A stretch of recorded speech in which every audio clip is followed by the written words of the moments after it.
Yep.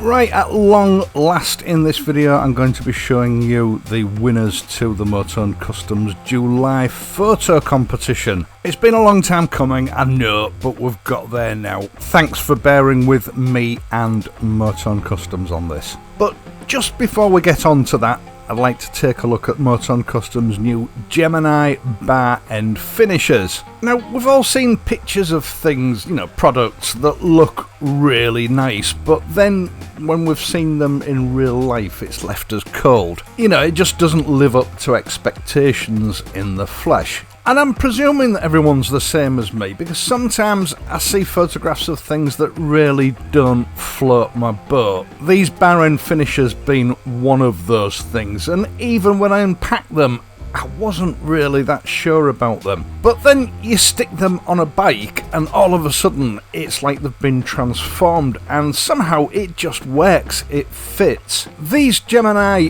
bar end finishers gave me that experience. I really wasn't sure about them when Sam first showed me the sort of mock-ups of them a year or so ago. I still wasn't sure about them when I received them for review, but then I stuck them on the Bobber Black, and I have to say they did wow me. Over the years, Motone Customs have introduced a whole range of ribbed or finned Webco-inspired custom parts. Initially, this was a range of aluminium parts, but as brass has become more sought after as a custom parts material, Motone have expanded that range to include a multitude of brass parts. And these Gemini bar end finishers are the latest addition to that range. As far as I'm aware, these are designed to fit all the liquid-cooled Bonneville models because they all have the same bar end fitting. But I will leave a link to Motone's product page in the video description down below. It might be worth just checking to make sure it is compatible with your bike. I'm sure they will have a list of bikes that are not compatible if there are any. As has been the trend with Motone Customs of late, these have been cast from a high quality brass and then machine finished and hand polished. The reason for this is that Motone Customs was having a huge problem with counterfeit parts, and the high costs involved in casting parts like this usually discourages counterfeiters from reproducing the parts. The Gemini comes as a complete kit including 2 stainless steel screws, and obviously fitting is an absolute doddle. It just takes a few minutes. In fact, I'm not even going to explain it to you because it's so simple. It's just screwing a screw in, and I'm just going to let the footage play in the background while I'm talking. Now, for the purposes of this video, I just removed the bar end mirrors from the Triumph Bonneville Bobber Black, purely so that I could show you an example of them fitted to a bike. I could just have easily have fitted them to the T120, but the Bobber Black was more accessible in the garage, and I did have some prototype parts from Motone for the Bobber Black to try out, so, 2 birds, 1 stone.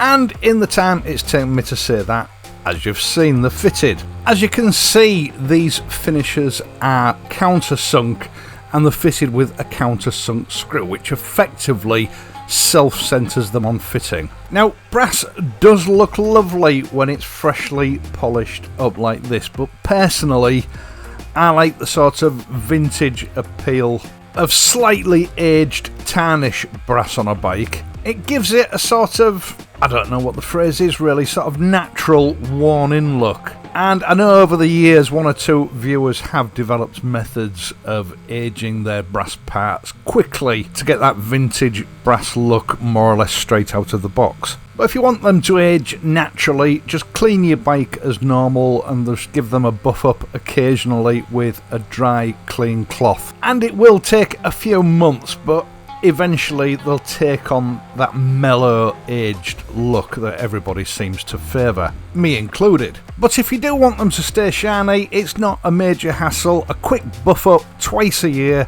with some Meguiar's next generation polish, and your brass parts will stay looking as good as new. And I think that demonstrates the unique properties of brass. It's unlike any other metal. If you ignore and neglect bare aluminium, it turns into a fuzzy mess. Brass, on the other hand, just mellows into a different state of gorgeousness. Right, before we move on, don't forget all viewers of this channel are entitled to a channel exclusive 12% discount from Motone Customs using a discount code. The current discount code is Uncle Stu Rules, and I'll leave that in the video description down below, along with the link to the Gemini Bar and finishes from Motone Customs.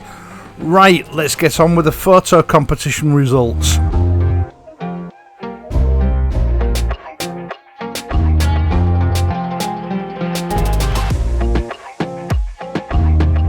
Now, as I'm sure you'll all be aware, the pandemic has caused huge logistical problems for all businesses around the world. Motone had some problems with mandated self-isolation in the first few weeks of August, and then, of course, since then there's been some major problems with haulage around the world, all of which have played a huge part in the delay in getting these photo competition results published.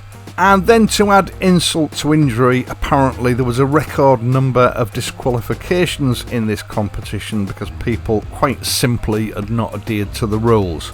So, without further ado, starting off with the runners-up prizes, each of the people displayed in this runners-up section will receive a £50 e-voucher from Motone Customs to spend against any Motone products currently on their website.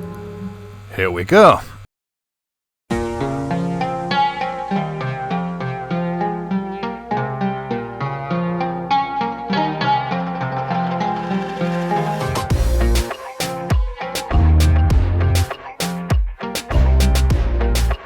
Hang on a minute, that's Sam Wheeler's bike from Motone Customs, you twat Wheeler. Ladies and gentlemen, this bike is disqualified.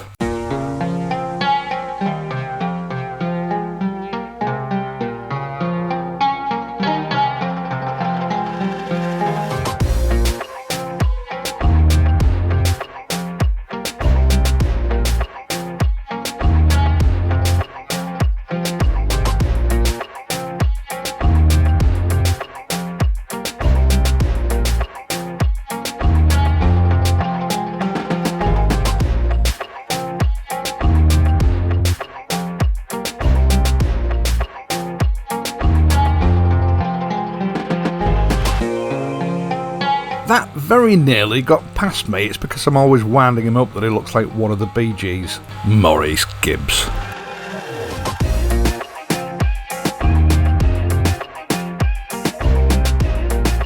Right, so last but not least, the overall winner of the July photo competition, who will receive a £250 e-voucher from Motone Customs to spend against any Motone Customs products. I've got a good man to put it up to 500 quid for that. Here we go.